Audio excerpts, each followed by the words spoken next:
Yes, what is the data? Yes.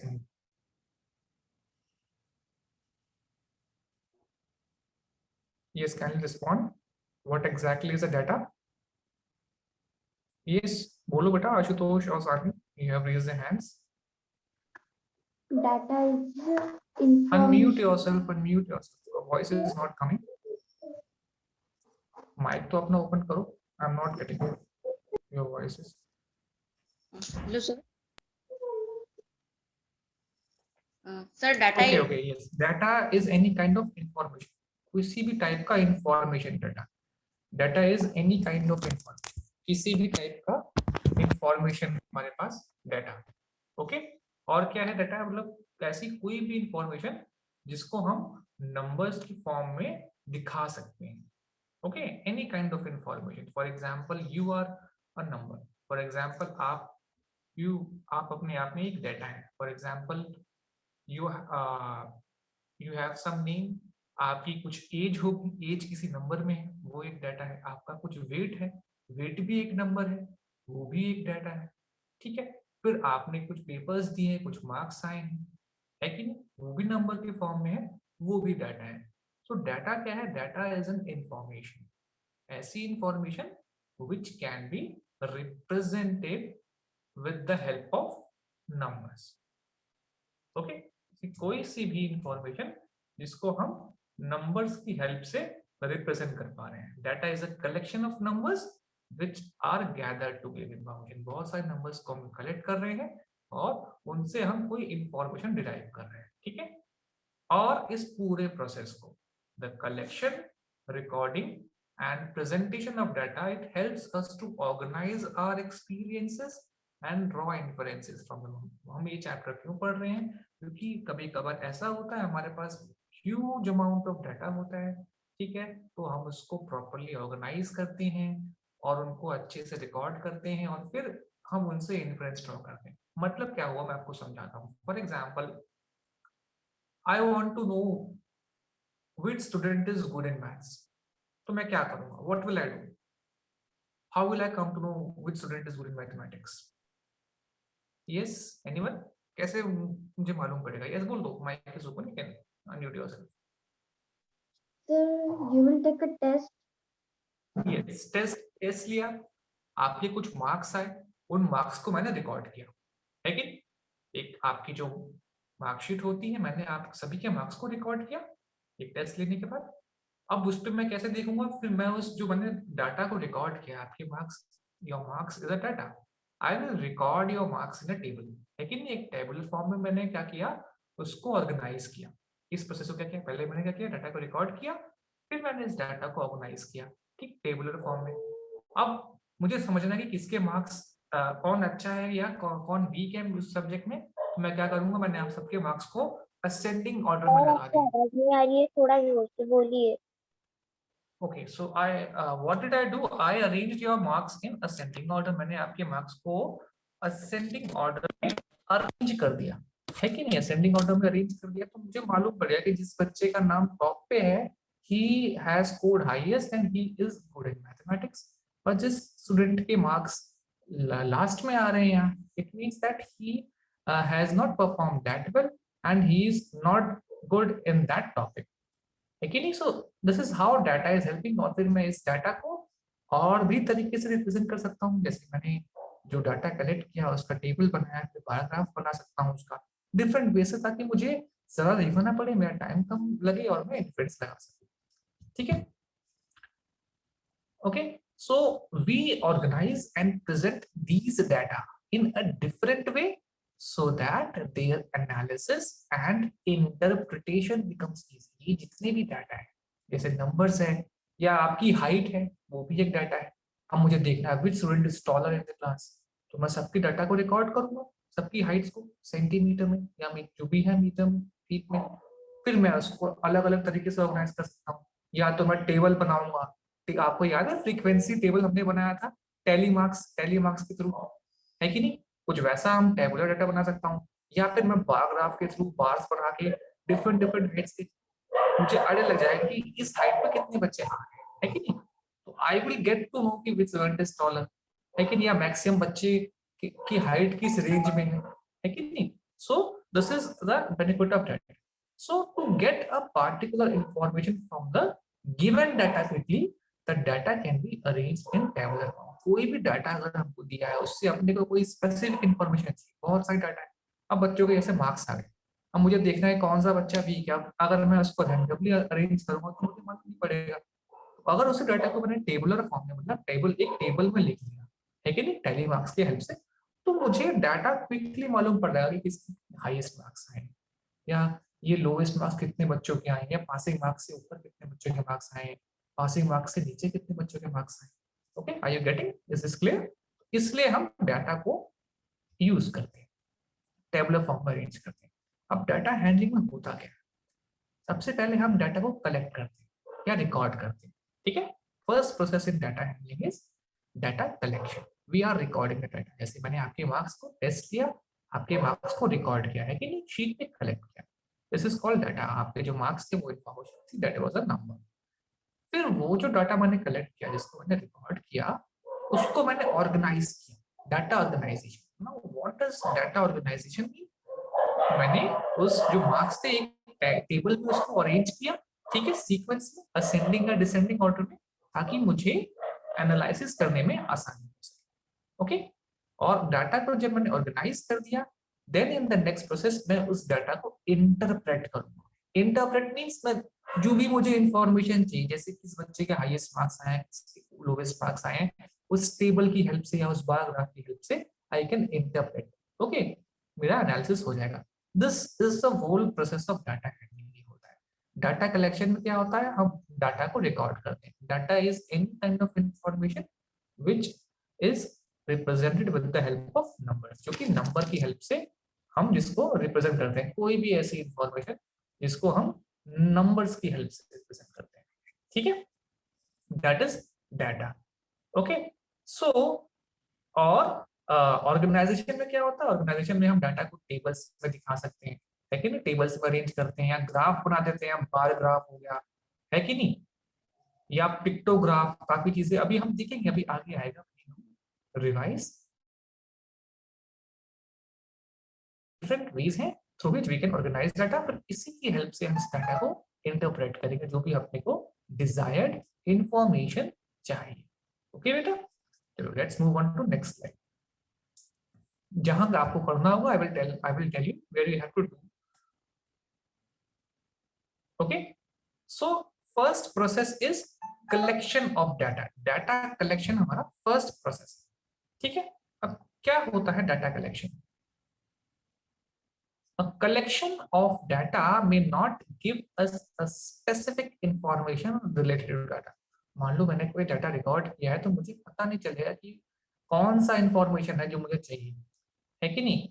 मैं अगर बात करूं, जैसे मैंने काफी बच्चों की हाइट्स ले ली रैंडमली, है कि नहीं, 50 स्टूडेंट्स क्लास 7th में मैंने उनकी हाइट कलेक्ट कर ली. अब मुझे ये देखना है कि कितने बच्चों की हाइट फॉर एग्जाम्पल 4 फीट से ज्यादा है. तो मुझको उस डाटा को देख के सीधे नहीं मालूम पड़ेगा, तो मुझको उस डाटा को ऑर्गेनाइज करना पड़ेगा, है कि नहीं. तो हम क्या करते हैं कि हम अपने जो भी इंफॉर्मेशन हम लेने वाले हैं उसके अकॉर्डिंग हम डाटा को कलेक्ट करते हैं, है कि नहीं. मुझे बच्चों की हाइट के बारे में देखना है कि कौन से बच्चे 4 फीट के ऊपर हैं. पहले मुझे जरूरी है कि उन बच्चों की मुझे हाइट को रिकॉर्ड करना है कि नहीं. उनके मार्क्स को तो रिकॉर्ड करूंगा नहीं, तो स्पेसिफिक इंफॉर्मेशन जमा करें, their height. Okay, then next is, so किसी भी डाटा को कलेक्ट करने से पहले हमको ये जानना बहुत जरूरी है, वी नीड टू नो कि हम किस पर्पस के लिए उस डाटा को कलेक्ट करें. For which purpose are we collecting that data. Okay, तो कुछ सिचुएशंस अभी मैं आपको दिखा रहा हूँ. Performance of your class in mathematics. Mathematics में मुझे देखना है कि इस बच्चे का परफॉर्मेंस कैसा है, तो यहाँ पे मैं किस तरह का डाटा कलेक्ट करूंगा. विच kind of data will I collect? Yes yes, go on, बोलो. यस निशान. Sir marks. मार्क्स का, ओके. और next is performance of India in football और इन क्रिकेट. इंडिया का परफॉर्मेंस देखना है फुटबॉल में या क्रिकेट में, तो यहाँ पे मुझे किस तरह का डाटा देना पड़ेगा? फुटबॉल की अगर बात करते हैं, इंडिया का परफॉर्मेंस देखना है, इंडिया की टीम का football. Goals. Goals. Goals.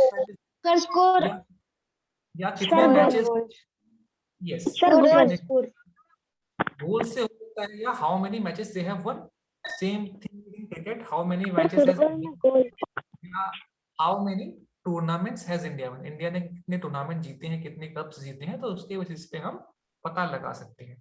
Okay, now female literacy in a given area, what do you mean by female literacy? सुना है फीमेल लिटरेसी का मतलब? फीमेल लिटरेसी मींस, लिटरेसी का मतलब होता है ability to read and write, लिखने और पढ़ने की समझ, साक्षरता। ठीक है, कितने लोगों को पढ़ना लिखना आ रहा है उसको हम बोलते हैं फीमेल लिटरेसी। ठीक है, तो मुझे देखना है कि किसी एरिया में कितने लोग पढ़ सकते हैं, कितनी महिलाएं पढ़ सकती हैं, तो उसके लिए मुझे किस तरह का डाटा इकट्ठा करना पड़ेगा? Yes Monali, sir percentage percentage तो कैसे निकालेंगे? पहले मुझे नंबर से इकट्ठा करने पड़ेंगे ना, कि कितनी औरतों को Sir, पढ़ना, numbers of females literate. और फिर Sir, total number of numbers of Indian females know to read and write in the given exactly, age. तो मुझे एग्जैक्टली मालूम करना पड़ेगा कितने फीमेल्स हैं, फिर टोटल नंबर ऑफ फीमेल्स कितने हैं, तो उससे मुझे परसेंटेज निकालूंगा मैं लिटरेसी की, है कि नहीं, लिटरेसी रेट। तो ये मैं क्यों बता रहा हूँ कि जब भी हमने कोई डाटा का एनालिसिस करना है तो हमको ये जानना जरूरी है कि हम किस डाटा को कलेक्ट कर रहे हैं, which kind of data we are collecting here. Okay, then next is number of children below the age of 5 in the families around you. अब यहाँ पर हम क्या करेंगे, और जितनी फैमिली में 5 साल से नीचे के बच्चे हैं उनको देखेंगे, है कि नहीं, वो स्पेसिफिक लेंगे। बहुत एज के बच्चे होंगे एज ग्रुप में, तो the students who are less than 5 years, उन बच्चों का हम डाटा इकट्ठा करेंगे कितने बच्चे हैं फैमिली वाइज। ओके, सो ये कुछ एग्जांपल्स थे।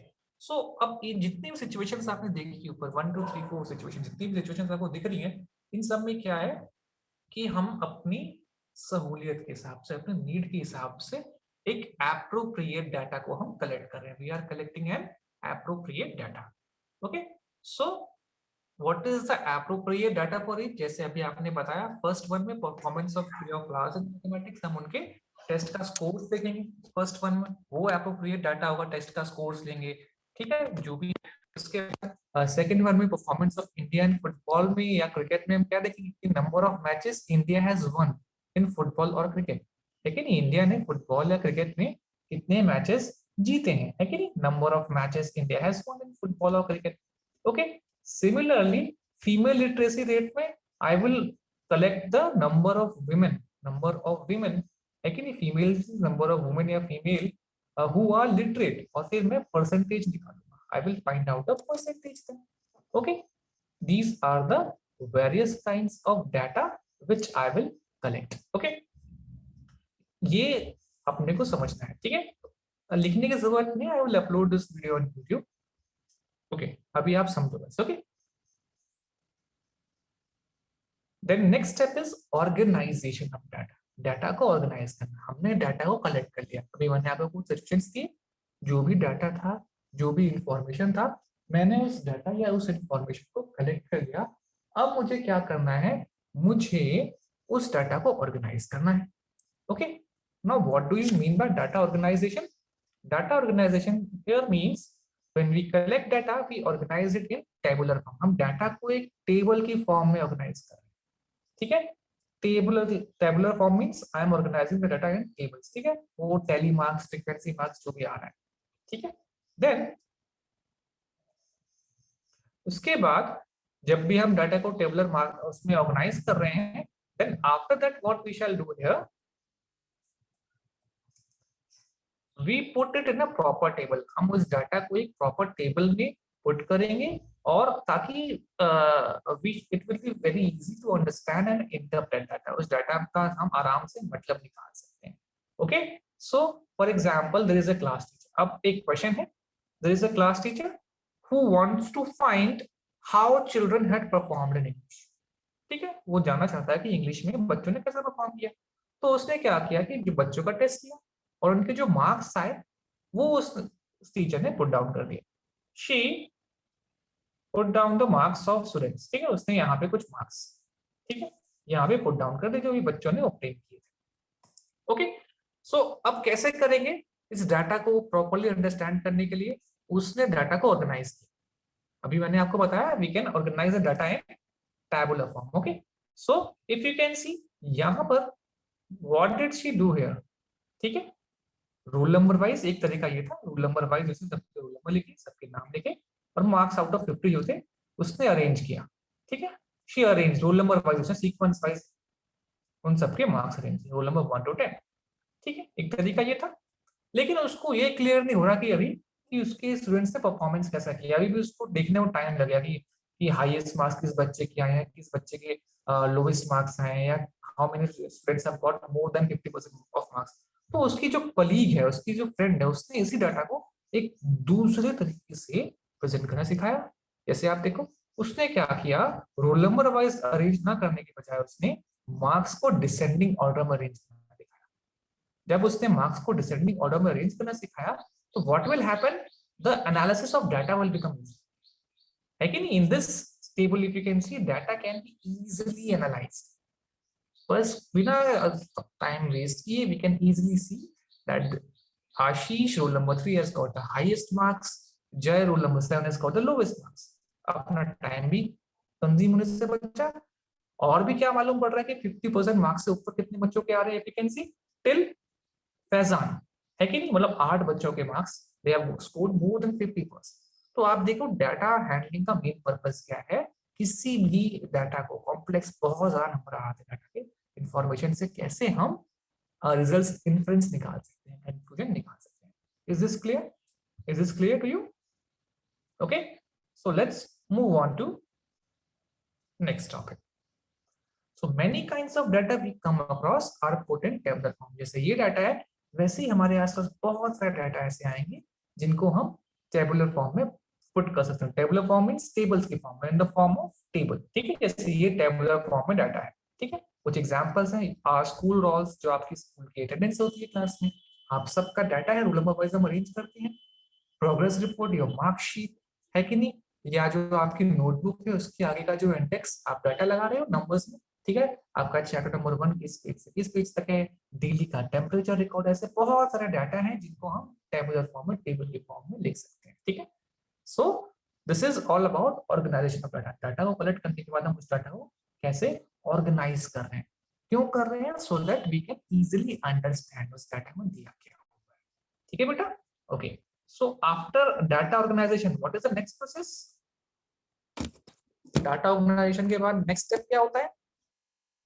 Anyone? बोलो भाई, भूल गए क्या?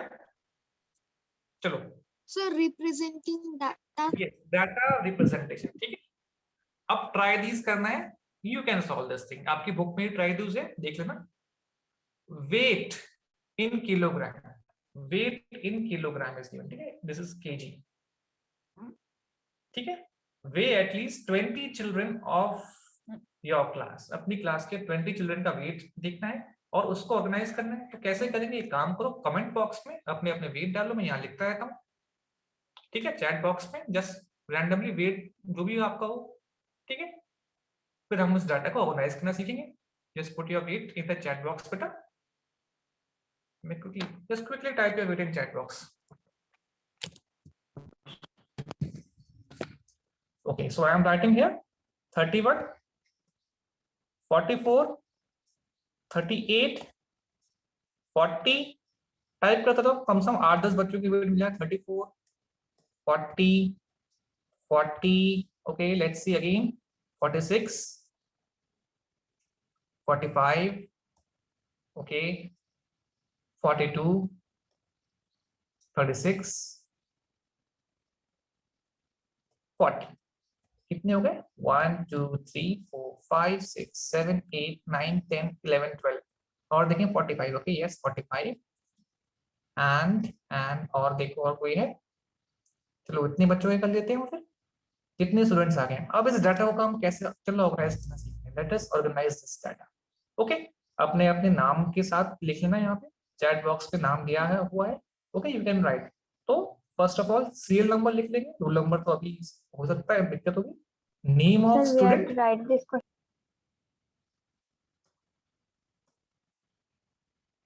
And weight. ठीक है।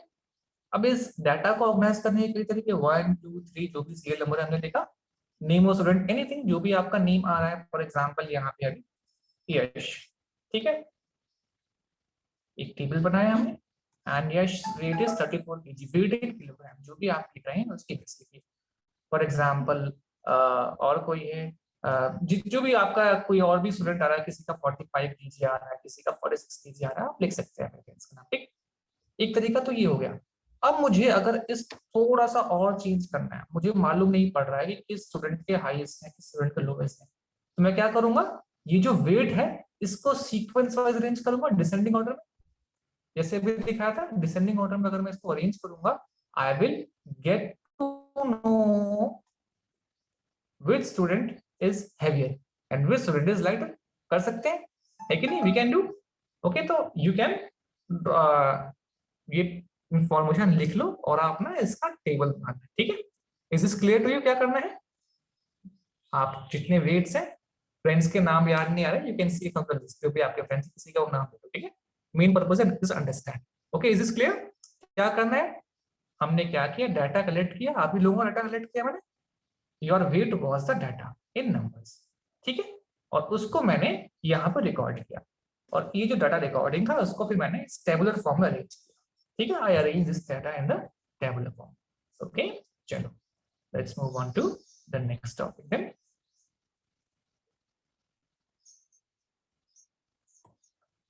दिस इज ट्राई दीज, ये आप डाटा रिकॉर्ड कर लिया तो आप इसके बाद घर पे करना, ठीक है, it will be a homework, ठीक है। I have explained it to you how you have to do. Now after जब आप डाटा कर लोगे तो आपको ये क्वेश्चंस करने, ठीक है। Who is the heaviest of all, इन तीनों जितने भी आपने वेट कलेक्ट किए उनमें से हैवीएस्ट स्टूडेंट कौन सा है, मोस्ट कॉमन वेट कौन सा, मोस्ट कॉमन वेट मींस मान लो 40 kg ऐसा वेट है जो 5-6 बच्चों का आ रहा है कि नहीं, 5 और 6 students have got out of 20 40 kg उनका वेट है उसके आसपास का, तो हम कह सकते हैं कि this is the most common, it means, ठीक है। Then what is the difference between your weight and that of your best friend? ठीक है, डिफरेंस निकालना है, आपका वेट फॉर एग्जांपल 44 kg है, आपके फ्रेंड का वेट 37 kg है, तो डिफरेंस निकालना है 44 माइनस 37, ठीक है। ऐसे कुछ questions you have to do. Is this clear? Is this clear? क्या करना है, ये आपके ट्राई दीज का क्वेश्चन है, ठीक है, एग्जैक्टली वही, ठीक है। डाटा कलेक्ट करना, ओके, मैंने आपको सिखाया डाटा कैसे कलेक्ट करना है, इसको कैसे ऑर्गेनाइज करना है, okay.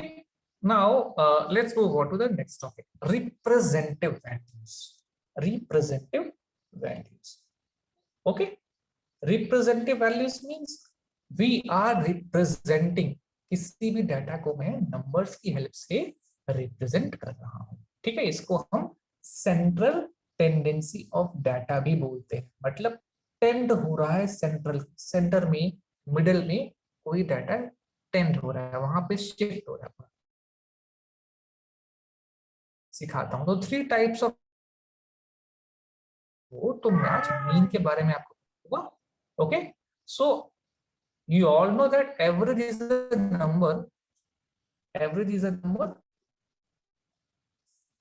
that represents or shows the central tendency of a group of observations or data। मतलब फॉर एग्जांपल 10 स्टूडेंट्स के कुछ टेस्ट के मार्क्स से आउट ऑफ 10, इस क्लास में 10 स्टूडेंट्स है, मैंने उनका टेस्ट लिया, तो कुछ मार्क्स आ रहे 8 6 8 7 10 9 5 1 2 3 4 5 6 7 8 6 1 2 3 4 5 6 7 8 9 and 10, इनके मार्क्स, ठीक है। अब मुझे इनका लेना है एवरेज, मुझे पता करना है कि एवरेज मार्क्स कितने बच्चों के आ रहा है, एवरेज को क्या आ रहा है, एवरेज निकालना आप सबको आता है, कैसे निकालते हैं एवरेज? एवरेज होता है कि एक ऐसी रेंज जिसके आसपास हाईएस्ट और लोएस्ट सभी मार्क्स बीच में आ रहे हैं, वो बीच का जो स्कोर होता है ना एवरेज, उसको हम एवरेज बोलते हैं, इसलिए हम उसको बोलते हैं central tendency, the score which is tending towards the centre, middle score. जब भी अपने को निकालना हो तो पहले मैं क्या करूंगा, जो भी डाटा है इसको मैं एक असेंडिंग ऑर्डर में अरेंज करूंगा, इंक्रीजिंग ऑर्डर में, ठीक है। इसी डाटा को मैंने इंक्रीजिंग ऑर्डर में अरेंज किया, 5 5 6 is 2 times, 7 is 1 time, then we have 8, 2 times we are having 8, okay, 1 times we are having 9 and 1 times we are having 10. Okay, so 10 है क्या? 1 2 3 4 5 6 7 8 9 9 1 2 3 Sir, 3 5 times 6 8. Excuse me, sir. 9 10. Sir, तो 6 there कितनी is 2 3 times आया है, times मैंने 8. कुछ number miss किए यहाँ पे. 5 is 2 times. Just tell me, have I missed any number here? Sir, 8 is There 3 is times. 3 times 8. In the Sir, chat before box. 9, that's the 8. Again. So means 888. Okay, so I hope perhaps yes. कौन सा number miss किया है यहाँ पे? 8. 8. Okay, 8 has come 3 times. Okay. So अब देखो ये numbers मैंने लिख लिए. Now I want to see average score कहाँ shift हो रहा है. तो मैं क्या करूँगा, इन सबको total करूँगा. इनको add करो, कितना आ रहा है? Add करो, कितना आ रहा है? Just add them. 12, 12, 13, 14. Add these numbers. Give me the sum quickly. What is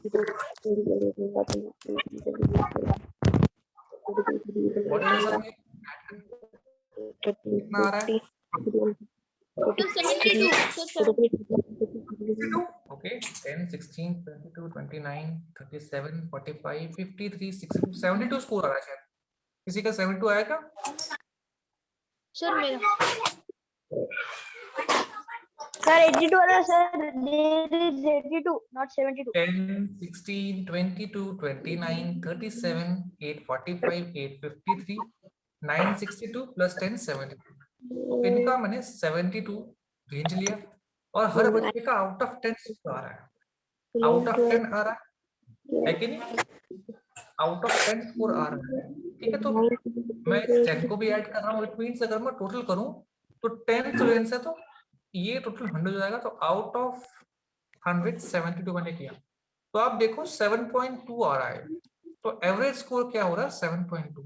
some of all the numbers upon total number of observations. तो आप देखो कि ये मिडिल वैल्यू आ रही है. जो एवरेज आप देखो, मैं बताने की कोशिश कर रहा हूँ, 7.2 will come somewhere around here. इन दो नंबर्स के बीच में आ रहा है. और आप देखो ये this is the middle value. इनको अरेंज करने के बाद देखो this is the middle most value. ठीक है, तो यही होता है सेंट्रल टेंडेंसी ऑफ डाटा में. We are finding the middle most value in average. Okay, is this clear? Is this clear? Average में क्या कर रहे हैं? You all have done it? Any doubt here? Yes, sir. Sir, no doubt. Sir, can you explain? So once it difficult. Yes. Sir, 72 upon 100. So in the decimal form, it will be 0.72. Okay, 0.72. Okay, 0.72. Yes, it will be 0.72. Yes. So I was just looking for the average score. 0.72. It will come around. अगर आप देखें, मैंने total से कर लिया. Actually it will be by 10 से होगा. ठीक है, बाय 10 से मैं करूंगा. अगर 10 से मार्क्स आ रहे हैं ना, 10 मार्क्स का टेस्ट हुआ तो 7.2 आएगा. ठीक है, इट विल कम 10 मार्क्स का टेस्ट हुआ तो इट विल कम 7. ठीक है, तो हमने टोटल का जो टोटल मार्क्स है उससे किया है. तो आप देखिए एवरेज मार्क्स 7.2 उससे आ रहे हैं. ठीक है, ये क्लियर है? एवरेज में क्या कर रहे हैं हम? Average is central tendency of data. हम देख रहे हैं कि एवरेज मार्क्स जो औसत है वो एग्जैक्टली मिडिल मोस्ट वैल्यू उसके आसपास कहाँ आ रहे हैं. तो देखो मैंने इनको अरेंज किया सभी मार्क्स को और ये बीच का वैल्यू कुछ इसी रेंज में आ रहा है. It is coming around 10 range only. Okay, ठीक है. Now let us see some question here then.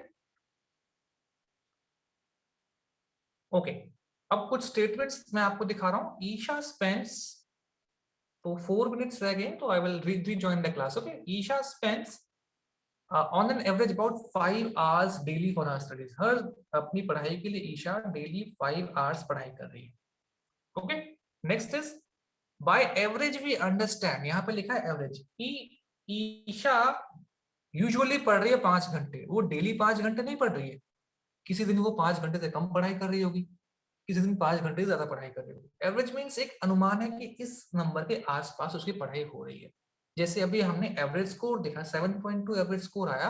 It means सब बच्चों का 7.2 स्कोर नहीं आया है. ठीक है, मैक्सिमम बच्चों का जो स्कोर है इस नंबर के आसपास होवर कर रहा है. It is rotating around this number middle में. ठीक है, I hope you get what do you exactly understand by average. Okay, next is the average temperature. Average temperature at the time of the year is about 40 degree Celsius. इस समय average temperature 40 degree Celsius है. इसका मतलब ये क्या है कि daily 40 degree temperature नहीं होगा. किसी दिन 40 डिग्री होगा, किसी दिन 38 डिग्री टेम्परेचर होगा, किसी दिन 42 डिग्री हो सकता है, 40 से ज्यादा भी हो सकता है, 40 से भी कम भी हो सकता है, but we are finding by average, we are mean कि इस नंबर के आसपास वो हमारा इंफॉर्मेशन आ रहा है। Is this clear? What do we mean by average? क्या अभी कॉन्सेप्ट क्लियर है? हम इसको सेंट्रल टेंडेंसी क्यों कह रहे हैं? ये एक वैल्यू है। Okay, so by average temperature of 40 degrees Celsius, it may be more than, sometimes it may be more than 40 degree and sometimes it may be less than 40 degree. ठीक है? Okay, let's do some questions. Move on to the next value. Hang on a second. Yes, forms of representative or central value. ठीक है, अभी जो मैंने आपको बताया representative या सेंट्रल वैल्यू, जहां पर सभी नंबर्स आके स्टैंड हो रहे हैं, शिफ्ट हो रहे हैं, सेंट्रल टेंडेंसी ऑफ डाटा में। ठीक है, उसमें अभी मैंने बात की थी एवरेज की। सबसे पहले उसमें हम देखेंगे उसके 3 फॉर्म्स हैं सेंट्रल वैल्यू की। Those 3 forms are mean, median and mode. ठीक है, एक डाटा की उस सेंट्रल फॉर्म पे डिफरेंट वेज के हम देख सकते हैं। ठीक है, मीन को हम अरिथमेटिक मीन भी बोलते हैं। जो आप एवरेज की बात करते हैं, ये एवरेज ही होता है। It is also known as arithmetic mean and it is very similar to average. तो आज की क्लास में मैं आपको मीन पढ़ा के छोड़ दूंगा। ठीक है, till mean we will study. अभी 1 minutes are left. Rejoin the class once the class is over. Okay, in today's class we will study till arithmetic mean. Okay, so arithmetic mean and mean, it means the same thing. ठीक है, don't get confused by what this number. ठीक है, arithmetic means number. Okay, anything which deals with number, तो means में हम क्या कर रहे हैं, numbers को ही average निकाल रहे हैं. Okay, so arithmetic mean is the most common representative value of a group of data. ठीक है, represent कर रहा है collection of data का, उसका represent कर रहा है। मतलब फॉर एग्जाम्पल मैंने आपका टेस्ट लिया, 10 में से एवरेज मीन आया 7 मार्क्स, तो वो बता रहा है कि इस डाटा के कलेक्शन में मीन 7 आ रहा है, तो उसमें रिप्रेजेंट कर रहा है कि 7 के आसपास बच्चों का स्कोर शिफ्ट हो रहा है मैक्सिमम। ठीक है, this is the meaning of arithmetic mean. Okay, एक बार मैं क्लास एंड कर रहा हूँ, ज्वाइन द क्लास अगेन।